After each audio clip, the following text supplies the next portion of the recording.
Hi, let me give you one imagination today. A lady standing in front of the mirror, finding something unusual. She's scared. She hesitates to share. Even no one is talking about that. And then there is a silence. Let's break this silence today. Let's make a change. Let become a one voice, one truth, and one story to tell. Yes, to talk on breast cancer awareness, myths and facts, and the various surgical options, we have finalized this FB Live. Hi, myself Dr. Vasini Bhatt, and we have with us Dr. Veer Shah, who is an oncoplastic breast cancer surgeon from Marengo Sims Hospital. Hi, Dr. Veer. Welcome to the Facebook Live. Thank you. So, before we begin with the questions answer, just brief about yourself. So, I am Dr. Veer Shah and I am a surgical oncologist. I did my MCH from the Gujarat Cancer and Research Institute, after which I was an assistant professor there in the breast unit, and I mainly focus on the treatment of breast cancer. Okay, so we have finalized the few questions, few queries from our survey, and let's begin with that. So my first question to you is, why is the incidence of breast cancers are increasing? Okay so આપણે breast કેન્સરની વાત કરીએ તો overall અત્યારે ફિમેલ્સની અંદર સૌથી common cancer ઇન્ડિયાની અંદર બ્રેસ્ટ કેન્સર છે. ઇન્સિડન્સની વાત કરીએ તો કેન્સરનો ઇન્સિડન્સ ઓવરઓલ ઇન્ક્રીઝ થઈ રહ્યો છે ઇન્ડિયામાં. એમાં બ્રેસ્ટ કેન્સર સિન્સ બહુ કોમન છે ફિમેલ્સમાં, એટલે કેન્સર બી વધી રહ્યું છે, તો સામે આપણને બ્રેસ્ટ કેન્સરના કેસીસ બી એટલા જોવા મળી રહ્યા છે. હવે આજે આપણે વાત કરીએ તો સેલ્સ હોય તો સેલ્સની એક લાઈફ સાયકલ હોય, એ બને અને તૂટે. હવે એની એક રિપેરિંગ મિકેનિઝમ હોય. કોઈ બી મશીન હોય એક ટાઈમ પછી બગડવાનું ચાલુ થાય, કોઈ પ્રોબ્લેમ થવાનું ચાલુ કરે. હવે આપણે ભગવાને એ રીતે બનાવ્યા છે કે આપણે 60-70 વર્ષ સુધી આપણું મશીન બહુ બગડતું નથી, એના પછી નેચરલી ધીરે ધીરે બધું બગડે છે. અને કેન્સર એક એવી બીમારી છે કે જે મશીન બગડે તો જે ડીએનએ છે બરાબર રિપેર ના થાય, તો એના લીધે કેન્સરનું ઇન્સિડન્સ વધે. એટલે 60-70 વર્ષ પછી કોઈ બી કેન્સરનું ઇન્સિડન્સ વધે. અને હવે જેમ લોકો વધારે જીવી રહ્યા છે એ પ્રમાણે કેન્સર વધી રહ્યું છે. હવે 60-70 વર્ષ પછીના જે કેન્સર છે એ ઘણીવાર શું છે કે એક્સપેક્ટેડ હોય છે. જેમ મેં સમજાવ્યું પ્રમાણે બોડીની મિકેનિઝમ મશીન છે એ બરાબર કામ ના કરે તો પછી થઈ શકે. પણ જે ચિંતાજનક વાત છે, જે ટ્રબલસમ વસ્તુ છે એ છે કે જે 60 પહેલાના કેન્સર્સ કેમ વધી રહ્યા છે. હવે એની અંદર ઘણા બધા ફેક્ટર્સ છે, બરાબર. હવે જાણે એક ફેક્ટર છે એડિક્શન. એની અંદર મેઇનલી બ્રેસ્ટ કેન્સર માટે હું વાત કરું તો alcohol is a responsible factor. એના સિવાય બીજા જે ફેક્ટર્સ છે આપણા લાઇફસ્ટાઇલ ફેક્ટર્સ છે અને થોડા રિપ્રોડક્શન રિલેટેડ ફેક્ટર્સ છે, જેના લીધે ઇન્સિડન્સ વધી રહ્યો છે.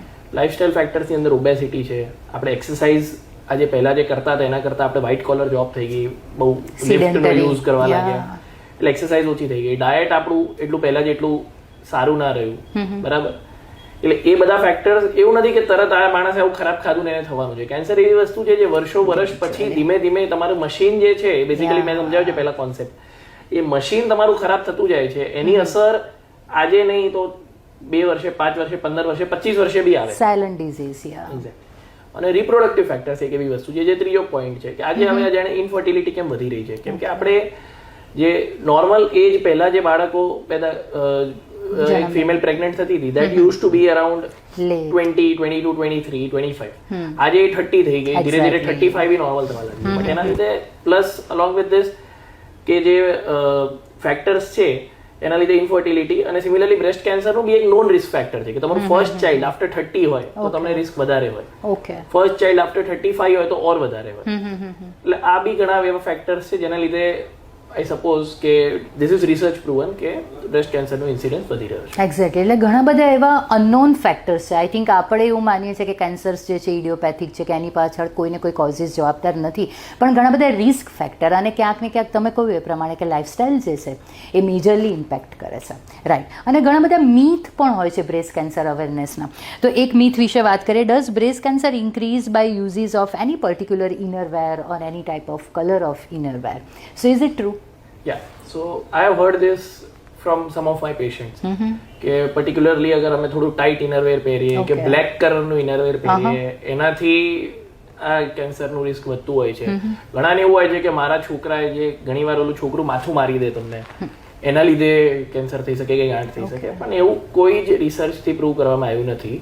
એટલે એ ખોટી માન્યતા છે. અને આઈ ગેસ કે ઘણા ઓછા લોકોમાં છે પણ હજી છે. એટલે એવું કંઈ રિસર્ચ પ્રૂવન બી નથી અને મારા એક્સપિરિયન્સમાં બી મેં ક્યારે જોયું નથી. બરાબર છે. એટલે આવા તો ઘણા બધા મીથ હશે જે સોસાયટીમાં હજી પણ પ્રિવેલ થઈ રહ્યા છે અને મીથ એકચ્યુઅલીમાં દૂર કરવા વધુ જરૂરી છે. અને બ્રેસ્ટ કેન્સરની વાત કરીએ તો હંમેશા એવું છે કે જેટલું અર્લી એનું ડાયગ્નોસિસ હોય એટલું જ આપણે બ્રેસ્ટ કેન્સરમાંથી એ વ્યક્તિને જે છે બચાવી શકીએ છીએ. તો સ્ક્રીનિંગનો રોલ જે છે એ બહુ જ ઇમ્પોર્ટન્ટ છે. So my next question is when should woman start screening for breast cancer? એટલે હવે આઈડિયલી જે સ્ક્રીનિંગ એજ હોય છે it is after the age of 40 where you should start. અને અગર તમારામાં ફેમિલીની અંદર કોઈ હાઈ રિસ્ક છે કે તમારી ફેમિલીની અંદર ઓલરેડી કેન્સર છે કે તમારી સિસ્ટરમાં મધરમાં કોઈનામાં બી હતું તો you should even start earlier may be 35-30. But એક નોર્મલ લેડીની આપણે વાત કરીએ તો around 40 they should start the screening. હવે સ્ક્રીનિંગ કઈ રીતે કરવું? તો સ્ક્રીનિંગ કરવાની અંદર યુઝ્યુઅલી આપણે સોનો મેમોગ્રાફીનો રોલ હોય છે. હવે એની અંદર સોનોગ્રાફી અને મેમોગ્રાફી બે કમ્બાઈન થાય. મેમોગ્રાફી એટલે બ્રેસ્ટનો એક એક્સરે છે અને સોનોગ્રાફી એટલે જ આપણે સોનોગ્રાફી કરીએ છીએ. એ બેનું કોમ્બિનેશન લઈને નાનામાં નાની કોઈ ગાંઠ હોય તો બી આપણે પકડી શકીએ છીએ. અને બહુ ઓપીડી બેઝ ઇન્વેસ્ટિગેશન જે અફોર્ડેબલ છે, એટલું કોસ્ટલી નથી. રેગ્યુલરલી તમે કરાવો તો તમને કોઈ એક્સ્ટ્રા જે એનાથી રેડિયેશન હોય છે એ બી બહુ માઇલ્ડ હોય છે, એટલે એની કોઈ સાઇડ ઇફેક્ટ નથી થતી. એટલે એ એવરી યરલી તમારે કરાવવું જોઈએ. અને વચ્ચે હવે યરલી આપણે કરાવ્યું તો વચ્ચેના મહિનાઓમાં થયું તો વચ્ચેના મહિનાઓમાં તમારે સેલ્ફ એક્ઝામિનેશન કરવાનું હોય છે કે તમે તમારા જે બ્રેસ્ટ હોય એને તમે 4 ક્વોડ્રન્ટમાં ડિવાઈડ કરીને તમારી જે આંગળીઓ હોય એનાથી પોક કરીને નહીં પણ આંગળીઓનો જે આ ભાગ છે આ ભાગથી તમે આખી તમારી બ્રેસ્ટ ટિશ્યુને ફીલ કરો. તમને કે એબનોર્મલ લાગે કે આવું હતું નહીં અને હવે આવું લાગે છે તો તમે વચ્ચે બી તમારા ડોક્ટરને મળો અને એટલીસ્ટ એવરી યરલી તમે સોનો મેમોગ્રાફી કરાવો. તો that is enough. Okay. So doctor વીરે કહ્યું એ પ્રમાણે કે જે સ્ક્રીનિંગ જે છે અર્લી ડાયગ્નોસિસ અને સેલ્ફ એક્ઝામિનેશન એ ખૂબ જ મહત્ત્વનો ભાગ ભજવે છે. અને તમે એક સરસ વાત કહી કે જીનેટિક હિસ્ટ્રી જો સ્ટ્રોંગ હોય, મધરને હોય, સિસ્ટરને હોય કે પછી ગ્રાન્ડ પેરેન્ટ સાઇડ પણ જો હિસ્ટ્રી હોય તો ક્યાંક ને ક્યાંક આ કેન્સર જે છે આવવાના ચાન્સીસ જે છે નોર્મલ કરતાં વધી જતા હોય છે. જ્યારે જીન્સની વાત કરીએ તો કેન્સરમાં હંમેશા બ્રાકા જીન્સ વિશે ઘણું બધું સાંભળવામાં મળ્યું છે. તો આ જીન શું છે and who should get tested for it? So હવે અત્યારે કેવું છે કે it is the time of social media. એટલે આવી કોઈક વસ્તુ જ્યારે બહાર આવે તો એવરીબડી ઇઝ ક્યુરિયસ કે નો કે હા કે ભઈ બ્રાકા જીન શું છે, અમે બી ટેસ્ટ કરાવીએ કે નહીં. લાઈક અમે અમારું બ્લડ ટેસ્ટ કરાવીએ છીએ એવરી યરલી બ્રાકા જીનનો ટેસ્ટ કરાવીએ કે નહીં. બરાબર છે. સો એકચ્યુઅલી બ્રેસ્ટ કેન્સરની અંદર બ્રાકા જીન એટલે બ્રાકા જીનનું ફૂલ ફોર્મ આપણે કરીએ તો ઇટ ઇઝ બ્રેસ્ટ એટલે BR કેન્સર જીન CA બ્રેસ્ટ કેન્સર જીન. રાઈટ. એટલે એ જ્યારે શોધાયું હતું ત્યારે એના થ્રુ જ ખબર પડી કે આ બ્રેસ્ટ કેન્સર જોડે જોડાયેલું છે. અને એના 2 પ્રકાર હોય છે, BRCA1 અને BRCA2. BRCA1 થોડું ખરાબ પ્રકાર હોય છે, BRCA2 થોડું રિલેટિવલી સારું પ્રકાર હોય છે. હવે બ્રેસ્ટમાં ઇમ્પોર્ટન્ટ એટલા માટે છે કેમ કે અગર આપણે 100 કેન્સર થાય તો એમાંથી 10 કેન્સર જેનેટિક હોય છે. એ બહુ મોટો નંબર કહેવાય. બીજા કેન્સરની અંદર એ 10% બી નહીં હોતા, 5% હોય છે. અને એ 10 કેન્સરમાંથી 7 કેન્સર BRCA જીનના હોય છે. એટલે આજે 100 લેડીને કેન્સર થઈ રહ્યું છે તેમાંથી 7 લેડીને એટલીસ્ટ એ BRCA જીનનું મ્યુટેશન હશે. અચ્છા. હવે જ્યારે તમે વેસ્ટર્ન કન્ટ્રીઝની વાત કરો તો એ વેસ્ટર્ન કન્ટ્રીઝ 7 લેડીઝમાંથી 5 લેડીઝ એ કેન્સર BRCA જીનનું ટેસ્ટિંગ કરાવીને એને ખબર પડે. એટલે એના જે બીજા ફેમિલી મેમ્બર્સ હોય એમનું બી સ્ક્રીનિંગ થાય ને એમને કદાચ આપણે અર્લી ડિટેક્ટ કરી શકીએ. હા, રિવર્સિબલ. અને એ જે બીજા ફેમિલી મેમ્બર છે એમાં એવું નથી કે બ્રેસ્ટ કેન્સર જ થાય. BRCA જીનના રિલેટેડ બ્રેસ્ટ, ઓવરી, પ્રોસ્ટેટ, પેન્ક્રિયાસ આવા 4-5 ટાઈપના કેન્સર થાય છે. એટલે બધાનું ટેસ્ટિંગ થઈને ખબર પડે કે આમનું રિસ્ક વધારે છે કે નહીં. એટલે that is why the testing is important. But હવે એના સર્ટન ક્રાઇટેરિયાઝ હોય છે કે એક પર્ટિક્યુલર ટાઈપ ઓફ કેન્સર હોય છે, ટ્રિપલ નેગેટિવ બ્રેસ્ટ કેન્સર, કે એક સર્ટન એજ પહેલા કેન્સર થઈ જાય. જેમ મેં તમને કીધું કે BRCA જીનનું કેન્સર જનરલી અર્લી પ્રેઝન્ટ થાય 30, 35, 40. તો આપણે આ ટેસ્ટ કરાવીએ તો એ જે 100 છે એમાંથી ઓલરેડી ફિલ્ટર આઉટ થઈને 25 થાય એટલે ઓલમોસ્ટ 1/3 પેશન્ટને પોઝિટિવ આવે. એટલે આપણે ભલે 100 નું સ્ક્રીન ના કરીએ પણ એ જે હાઈ રિસ્ક છે 25 લોકો એમનું સ્ક્રીન કરીએ તો એમાંથી આપણે 7 લોકોને પકડી શકીએ. જ્યારે ઇન્ડિયાની અંદર અત્યારે હું તમને ઓનેસ્ટલી કહું તો એ 7 લોકોમાંથી આપણે 0.5 લોકો બી ટેસ્ટ કરાઈ નથી રહ્યા. એટલે આપણે કોઈને પકડી નથી શકી રહ્યા. એટલે એ 7 લોકોની જોડે જોડાયેલા જે બીજા 35 લોકો છે કે હજારો લોકો છે એ લોકોનું આપણે જે છે અર્લી ડિટેક્શન નથી કરી શક્યા. That is why the awareness is important. અને હવે the test is also very easily available, affordable, relatively affordable. એટલે testing has also become more simpler than what it was before. And since awareness is also spreading, so જ્યારે બી કોઈ પેશન્ટને અમે particularly indicate કરીએ કે વન્સ યોર ડોક્ટર ઇન્ડિકેટ્સ કે tells you કે હા આ ટેસ્ટ તમારે કરાવવાનો છે, so the patient should get it tested. અચ્છા, તો જે લોકોની જીનેટિક હિસ્ટ્રીમાં ઓલરેડી કેન્સર છે એ લોકોએ તો ખાસ આ ટેસ્ટ કરાવવો જ જોઈએ. દેટ મીન્સ યસ, એટલે દેટ ઇઝ વોટ કે એની અંદર સર્ટન પોઈન્ટ્સ છે કે આપણે જેનેટિક હિસ્ટ્રી તમે પ્રૂવ કઈ રીતે કરો કે તમારા બે ફેમિલી મેમ્બર એક ફેમિલી મેમ્બર ને જે બ્લડ રિલેશનમાં છે, તો દેટ ઇઝ વન પોઈન્ટ. બીજું, તમારે કોઈ ફેમિલી મેમ્બરમાં ના હોય, તમે પ્રાઇમરી કેસ હો, પણ તમને જાણે 35 યર્સે થયું, અચ્છા, તો એ બી એક ઇન્ડિકેશન છે કે કદાચ તમારામાં નીકળશે. તો then also if now you are BRCA positive, તો તમારી આખી ફેમિલી મેમ્બરની હિસ્ટ્રીમાં BRCA પોઝિટિવ. એક્ઝેક્ટલી બરાબર છે. Okay, done. તો ખાસ જ્યારે આવી કોઈ ફેમિલી હિસ્ટ્રી હોય અથવા તો જ્યારે અર્લી એજમાં કોઈ પણ આવા પ્રકારના સિમ્ટમ્સ જોવા મળે, તમારા ડૉક્ટર જ્યારે સજેસ્ટ કરે you should go for a BRCA gene test. Okay, હવે જ્યારે ટ્રીટમેન્ટની વાત કરીએ બ્રેસ્ટ કેન્સરની, આમ તો કેન્સર એવું કહેવાય છે કે સાયલન્ટ ડિઝીઝ છે, એટલે 3rd અને 4th સ્ટેજમાં પહોંચે તો જ કદાચ એના સિમ્ટમ્સ જે છે જાણવા મળે. પણ જો ટ્રીટમેન્ટની વાત કરીએ તો પછી શું સર્જિકલ ઓપ્શન્સ જ રહી જાય છે, અને એમાં પણ કયા કયા પ્રકારની સર્જિકલ ઓપ્શન્સ હોઈ શકે?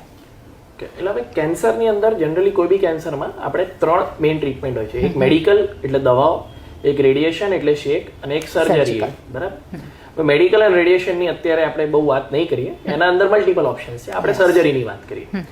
સર્જરીની અંદર વર્ષો પહેલા જ્યારે સુધાઈ હતી સર્જરી, ત્યારે હોલ્સ્ટેડ કરીને એક મોટા સાયન્ટિસ્ટ હતા, બરાબર, સર્જન હતા, જેમને સર્જરી શોધી હતી. એમને એવું હતું કે ભાઈ આખું આપણે બ્રેસ્ટ છે એ નીકાળી દઈએ, બ્રેસ્ટની નીચે મસલ છે પેક્ટોરાલિસ નીચે, એ બી નીકાળી દઈએ, કે બધું આપણે નીકાળી દઈશું તો પછી લેડીને પાછું જ નહીં આવે.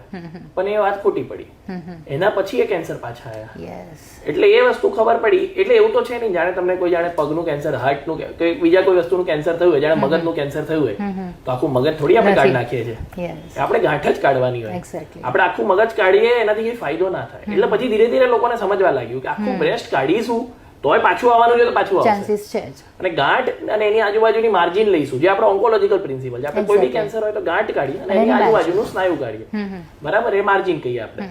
તો બી તમારે સેમ રિસ્ક રહેવાનું છે. તો પછી આખું બ્રેસ્ટ કાઢીને મતલબ શું?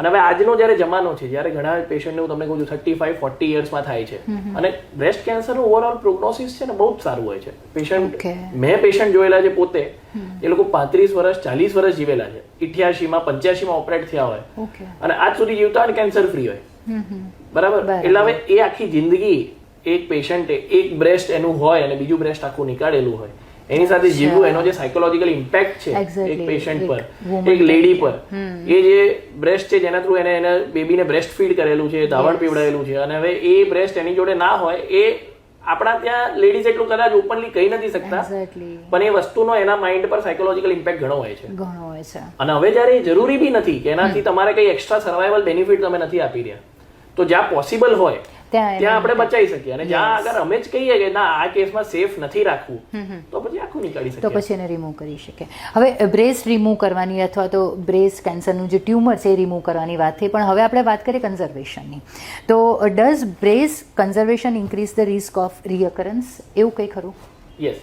સો ફર્સ્ટ ક્વેશ્ચનમાં મેં ઓલરેડી થોડો પાર્ટ કવર કર્યો. હવે હું સેકન્ડ ક્વેશ્ચનમાં એ જ વસ્તુને કવર કરું છું કે જ્યારે રિસર્ચ થઈ, ઘણા બધા પેશન્ટની રિસર્ચ થઈ, ત્યારે આપણે 3 રીતે પેશન્ટોને જોયા. એક પેશન્ટ જેને આપણે આખું બ્રેસ્ટ નીકાળી દીધું, એક પેશન્ટ જેનું બ્રેસ્ટ બચાવ્યું, અને એક પેશન્ટ જેને બ્રેસ્ટ બચાવ્યું અને બાકીનું જે બ્રેસ્ટ બચ્યું એને આપણે શેક આપ્યા, હળવા શેક. તો એ ખબર પડી કે જ્યારે ખાલી આપણે બ્રેસ્ટ બચાવીએ છીએ અને શેક નથી આપતા તો રિસ્ક વધે છે. અચ્છા. પણ જ્યારે આપણે બ્રેસ્ટ બચાવીએ અને શેક આપી દઈએ કે આપણે આખું બ્રેસ્ટ કાઢી નાખીએ તો રિસ્ક વધતું નથી. ઘણીવાર એવું ઇન્ફેક્ટ જોવા મળ્યું છે કે ઓવરઓલ જે સર્વાઇવલ છે એમાં 2% જ્યારે બ્રેસ્ટ બચાવીને શેક આપીએ છીએ એમાં 2% વધારે ફાયદો જોવા મળે છે. કેમ કે આપણે જે રિકરન્સ અગર થાય તો આપણે વહેલું આપણને ખબર પડે. જ્યારે આખું બ્રેસ્ટ નીકળી ગયું હોય ઘણીવાર તો એ રિકરન્સ થયું હોય તો ઘણીવાર ફેલાયેલું ખબર પડે, કેમ કે આપણને મેટાસ્ટેસિસ થઈ ગયું. હા, એટલે એ 2% જ છે, પણ એટલીસ્ટ અગર તમે લાર્જર એસ્પેક્ટ પર જુઓ તો બ્રેસ્ટ તમે બચાવીને શેક આપી દો અને આખું બ્રેસ્ટ કાઢી નાખો તો પછી રિસ્ક રિકરન્સનું સેમ રહે છે. ઓકે.